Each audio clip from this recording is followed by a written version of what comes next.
So we know diabetes education is underutilized. I want to tell you, and I'm going to give you some new data on this. So only 5% of Medicare beneficiaries actually take advantage of diabetes self-management education.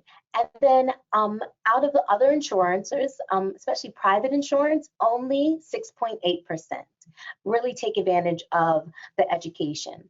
We know that it's impactful, but we need a voice to really refer patients, but also encourage them to know that they can really live a healthy life when they're living with diabetes. But education is key.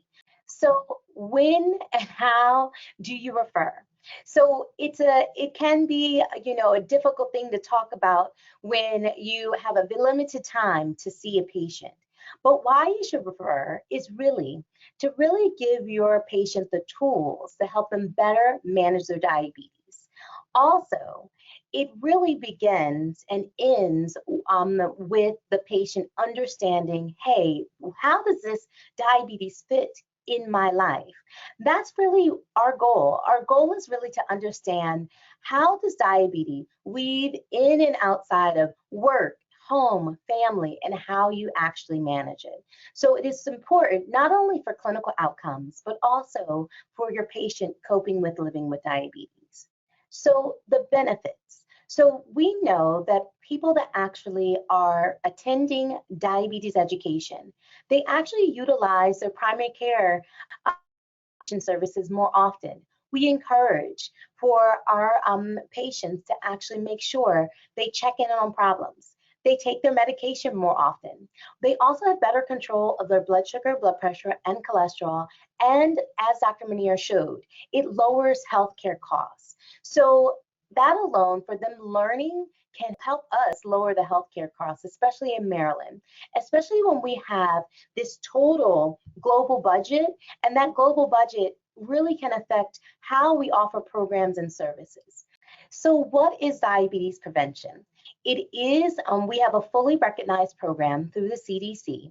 Dr. Manier talked about the eligibility. So the participant needs to have a BMI of 25 or greater, or if they're Asian, it is 23 or greater.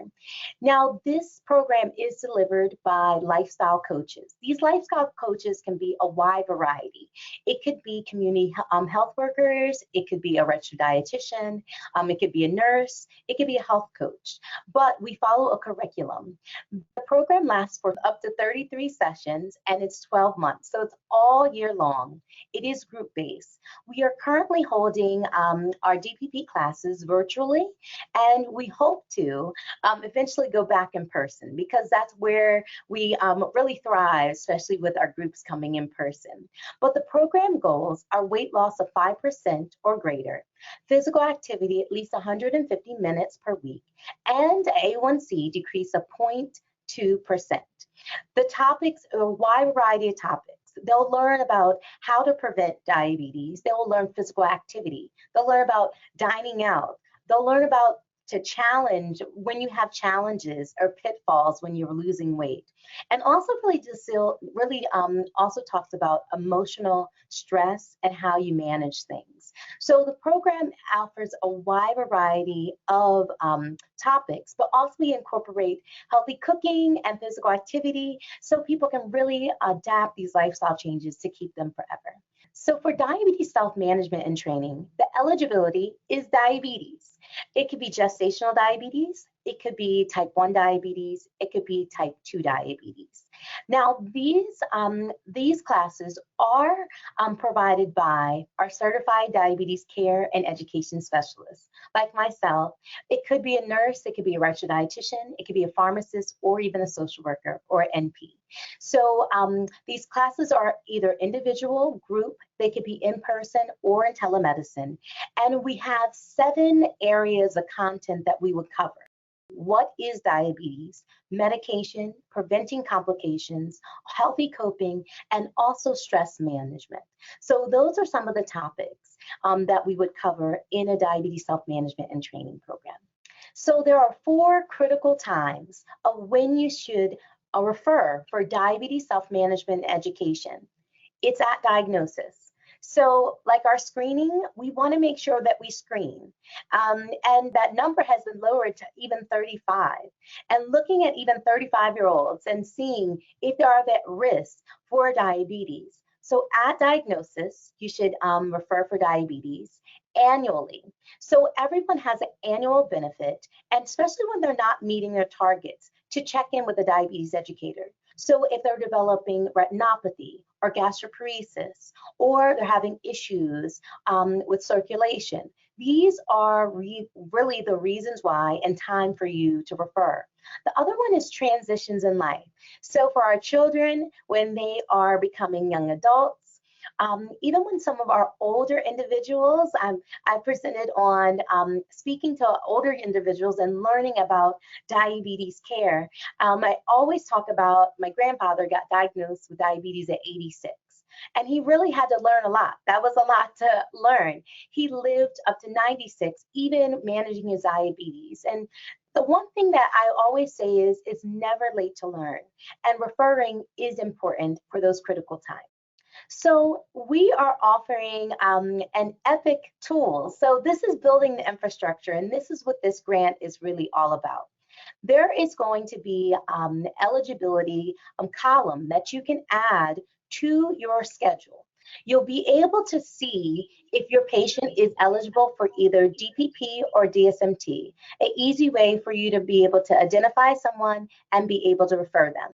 So this is at the after visit summary. And if that person is eligible, they meet the criteria. So meeting the criteria for DPP, they're either overweight or they have met the metrics of the BMI, of course.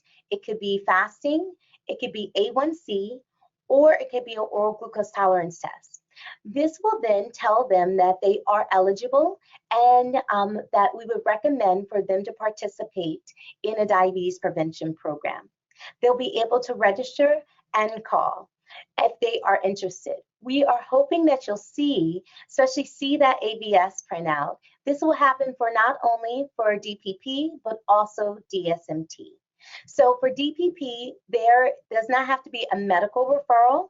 For DPP, your patients can actually just call and register. But for DSMT, you'll see on the next slide, this is the way you will refer.